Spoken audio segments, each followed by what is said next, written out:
The city of Ruili in southwest China's Yunnan province closed off its city proper on Wednesday and asked all residents stay at home.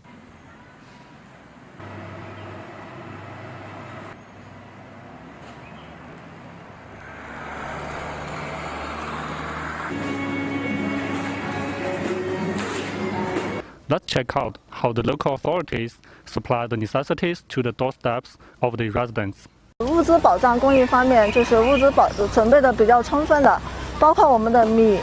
油，包括我们的鸡蛋，油准备了10吨，我们的米准备了10吨，保证疫情期间就是市民的物资保障。